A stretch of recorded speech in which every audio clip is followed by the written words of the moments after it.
Hello students, मैं doctor Gauri Bhatnagar Sanskrit tutorials में आपका स्वागत है। नैषधि चरितम महाकाव्य का प्रथम सर्ग चल रहा है, इसमें कि राजा नल के मन में भी दमयंती के गुणों को सुनकर प्रेम भाव उत्पन्न हो गया है। इसमें आगे देखेंगे। अब यहाँ पे क्या हुआ, उनका मन जो है वो भी काम भाव से पीड़ित हो गया। जैसे पिछले श्लोकों में पढ़ा था कि दमयंती जो थी वो राजा नल के प्रति अनुराग हो गई थी, आसक्त हो गई थी। अब राजा नल के साथ भी ऐसा ही है। अगला श्लोक देखेंगे। अकारितेन श्रवण अतिथि गुणा क्षमा भुजा भीम नृपात्म श्रिता तद उच्च धैर्य व संगीत सुना स्मरण च स्वात्म शरासनाशया। तेन क्षमा भुजा, तेन उन राजा नल ने, तेन क्षमा भुजा उन राजा नल ने, भीम नृपात्मज आश्रिता, भी राजा नृप मीन्स राजा भीम की पुत्री दमयंती के आश्रित, गुण श्रवण अतिथि अकारी, गुणों को कानों का अतिथि बनाया, अर्थात गुणों को, दमयंती के गुणों को सुना, और तद उच्च धैर्य व संहित सुना,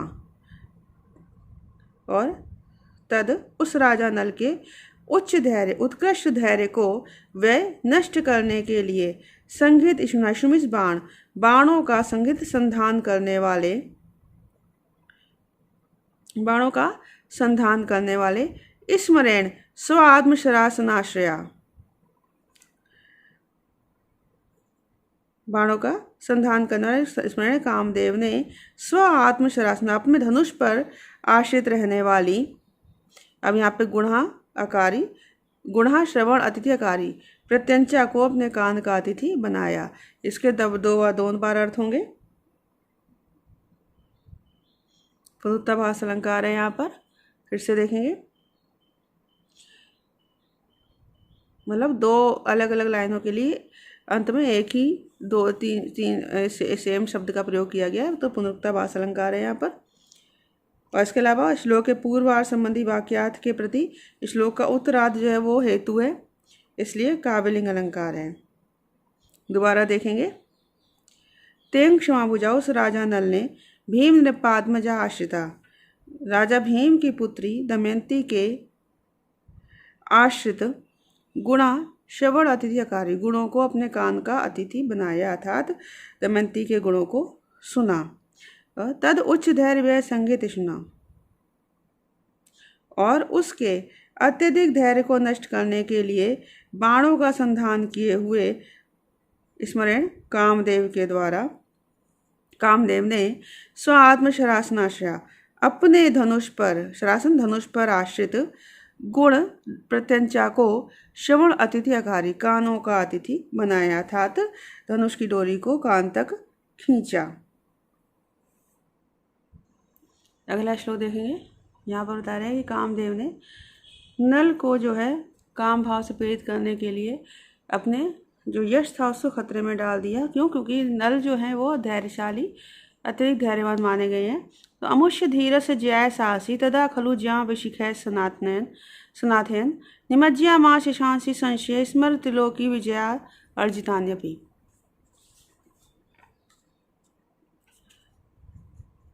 अब यहाँ पर कह रहे हैं कि तदा खलु, उस समय, खलु निश्चित रूप से, उस समय निश्चित रूप से, धीरज से अमुष्य जयाए, धैर्यवान अमुष्य इस राजा नल को जयाए जीतने के लिए, ज्याम विशिख है सनाथयन, प्रत्यंचा को विशिख है बाणों से सनाथयन युक्त करते हुए, साहसी साहस युक्त, स्मरः कामदेव ने त्रिलोकी विजयार्जितानि अपि, त्रिलोकी विजयार्जितानि तीनों लोगों को जीतने से, अर्जितानि प्राप्त हुए, यशांसी अपि अपने यश को भी, संशय निमज्यामा संशय में डाल दिया।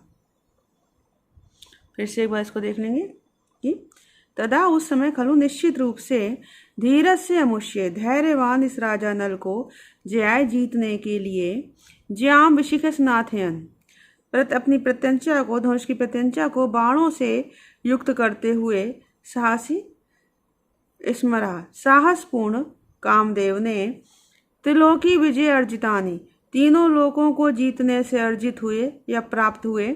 यशांसी अपनी, अपने यश को भी संशय निमज्यामा, संदेह में डाल दिया।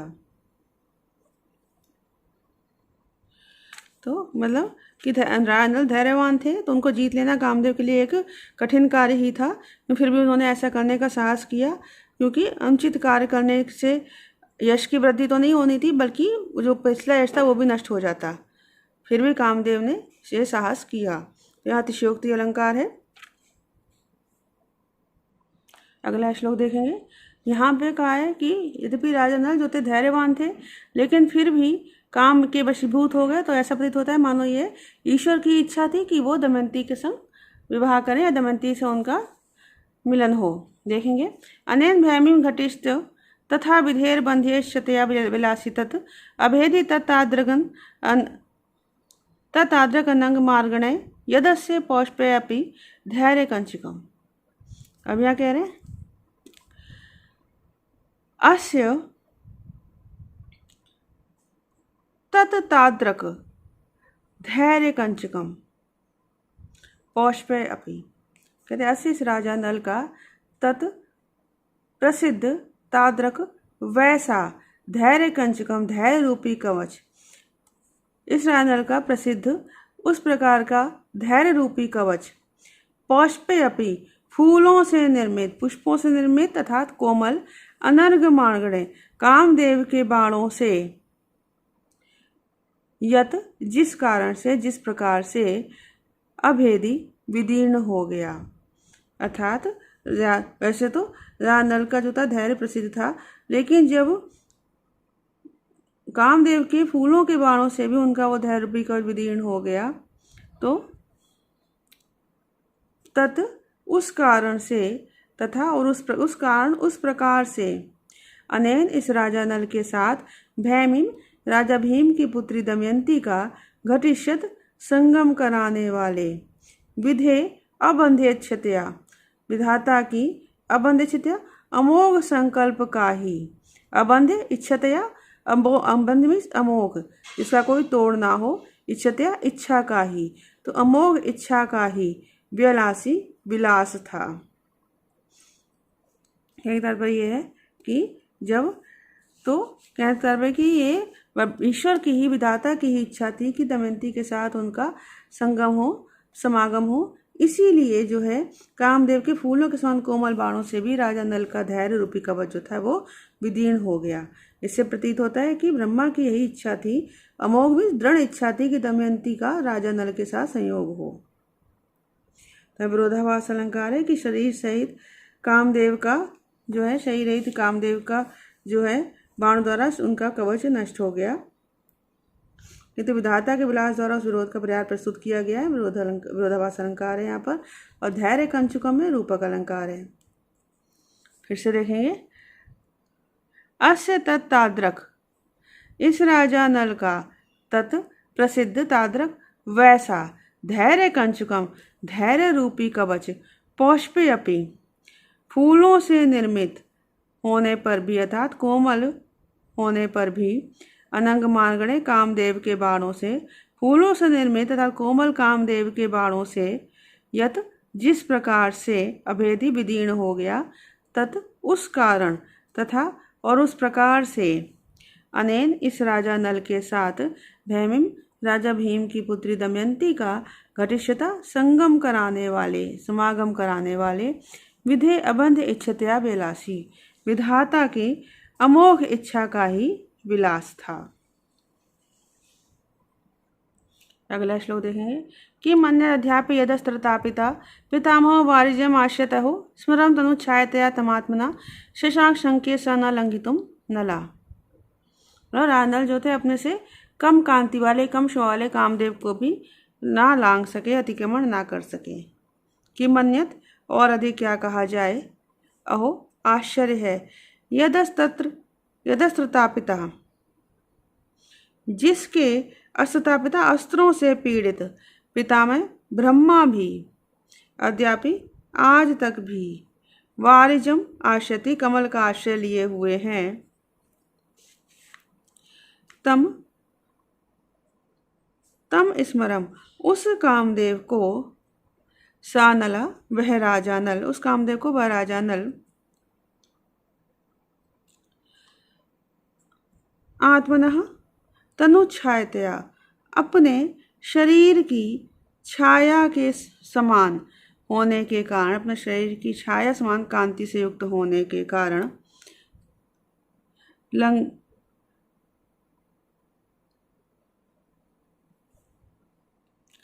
लंघितुम ना शशाक शंके, लांघने में, अतिक्रमण करने में ना शशाक समर्थ नहीं हुए, शंके ऐसा मैं मानता हूँ। मतलब कह रहे अधिक क्या कहें कि ब्रह्मा भी इस कामदेव के बाणों से पीड़ित होकर कमल का ही आश्रय प्राप्त किए हुए हैं, इसलिए कमलासन कहा जाता है। कमल क्योंकि ठंडक देने वाला होता है, इसको यहाँ पे ब्रह्मा जी के कमलासन से कवि ने यहाँ पे ऐसी कल्पना की है। दूसरी बात क्या है कि राजा नल जो थे वो कामदेव से सुंदर थे, तो कामदेव को उनके शरीर की छाया रूप कहा जा सकता है। तो वो अपने शरीर की छाया रूप कामदेव को कैसे उल्लंघन कर सकते थे, क्योंकि संसार में अति प्रबल व्यक्ति भी अपने शरीर की छाया को नहीं लांघ सकता, इसीलिए कामदेव को अतिक्रमण नहीं कर सके। तो कामदेव के अलंघ्यता संबंधी हेतु की संभावना की गई है, तो हेतु प्रेक्ष्य अलंकार है यहाँ पर। फिर से देखेंगे दोबारा कि मन्यत, और अधिक क्या कहा जाए। अहो आश्चर्य है यद अस्त्र तापिता, कि जिस कामदेव के अस्त्रों से पीड़ित पितामह ब्रह्मा भी अद्यापि आज तक भी वारिजम आश्रयति, कमल का आश्रय लिए हुए हैं, सहारा लिए हुए हैं। तम स्मरा, उस कामदेव को, स नला, वह राजा नल, आपना तनु छायतया, अपने शरीर की छाया से युक्त होने के कारण, शरीर की छाया समान होने के कारण, लंघितुम ना शशाक, अतिक्रमण करने में समर्थ नहीं हुए, शंके ऐसा मैं मानता हूँ। अगला श्लोक देखेंगे। उरो भुवा कुंभ युगेन जृंभिता नवोपहारेण व्यस्कृतेन किम त्रिपासारे दुर्गमपि प्रतीयसा नलस तन्वी हृदय विवेश्यत। हमें कह दो दमयंती जो लज्जा रूपी नदी को पार करके नल के हृदय में प्रवेश हो गई, उसी को यहाँ पे कहा गया है। सा तन्वी, वह तन्वी अर्थात वह कृशांगी, उस कृशांगी दमयंती ने त्रिपा सारित दुर्गमपि, त्रिपा लज्जा रूपणी, सारित नदी रूप, दुर्गमपि दुर्ग को भी, प्रतीर्य पार करके, नलस्य हृदयम, राजा नल के हृदय में, यत विवेश, जो प्रवेश कर लिया था, प्रवेश प्राप्त कर लिया था।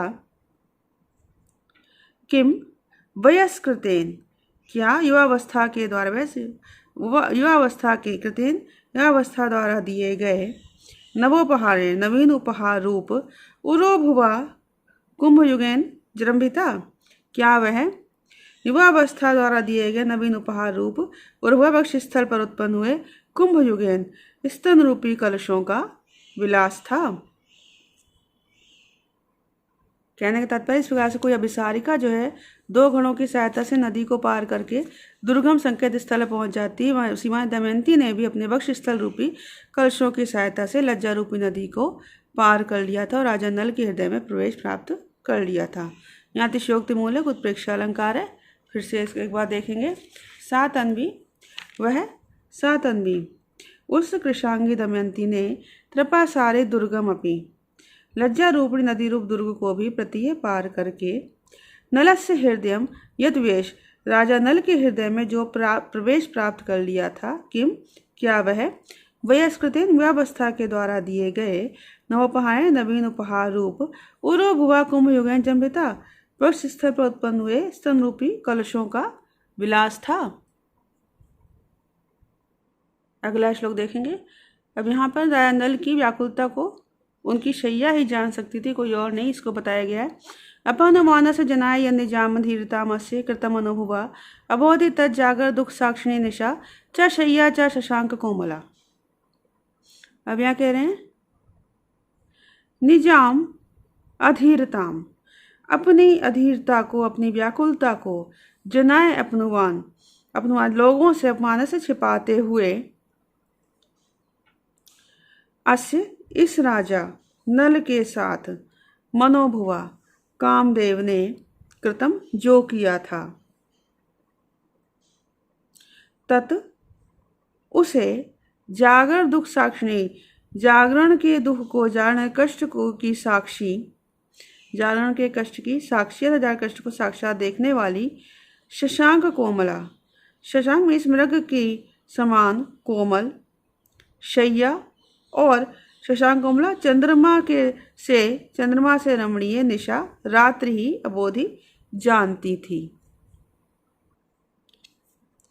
फिर से देखेंगे, कहने तात्पर्य कि अन्य लोगों से अपनी अनुराग को छुपाने के लिए राजा नल ने के साथ कामदेव ने जो भी व्यवहार किया था, उससे राजा नल के रात भर जागने को जो और लोग नहीं जानते थे, लेकिन उसकी शैया राजा की जानती थी या रात जानती थी इस बात को। फिर से देखेंगे, निजाम अधीरताम जिनाय अपनवान से, अपनी व्याकुलता को लोगों से छिपाते हुए अस्य इस राजा नल के साथ मनोभुआ कदम कामदेव ने जो किया था, तत् उसे जागर दुख साक्षिणी, जागरण के कष्ट की साक्षी, जागरण के कष्ट को साक्षात देखने वाली शशांक कोमला, मृग की गोद के समान, अंक में गोद, मृग की गोद के समान, शश वैसे कहते हैं खरगोश, खरगोश की गोद के समान कोमल शैया, और शशांक कोमला का दूसरा अंक है शशांक में चंद्रमा, चंद्रमा से सुंदर रमणीय निशा रात्रि अबोधी जानती थी। तो शशांक कोमला के यहाँ पे दो अर्थ हैं, श्रीलेशन अलंकार यहाँ पे, और कोई इस बात को नहीं जानता था, क्योंकि राजा नल रातों को सो नहीं पाते थे, जागते थे, तो उनकी इस व्याकुलता को केवल उनकी शैया जानती थी या रात जानती थी। इस वीडियो में इतना ही। साथ बने रहने के लिए धन्यवाद।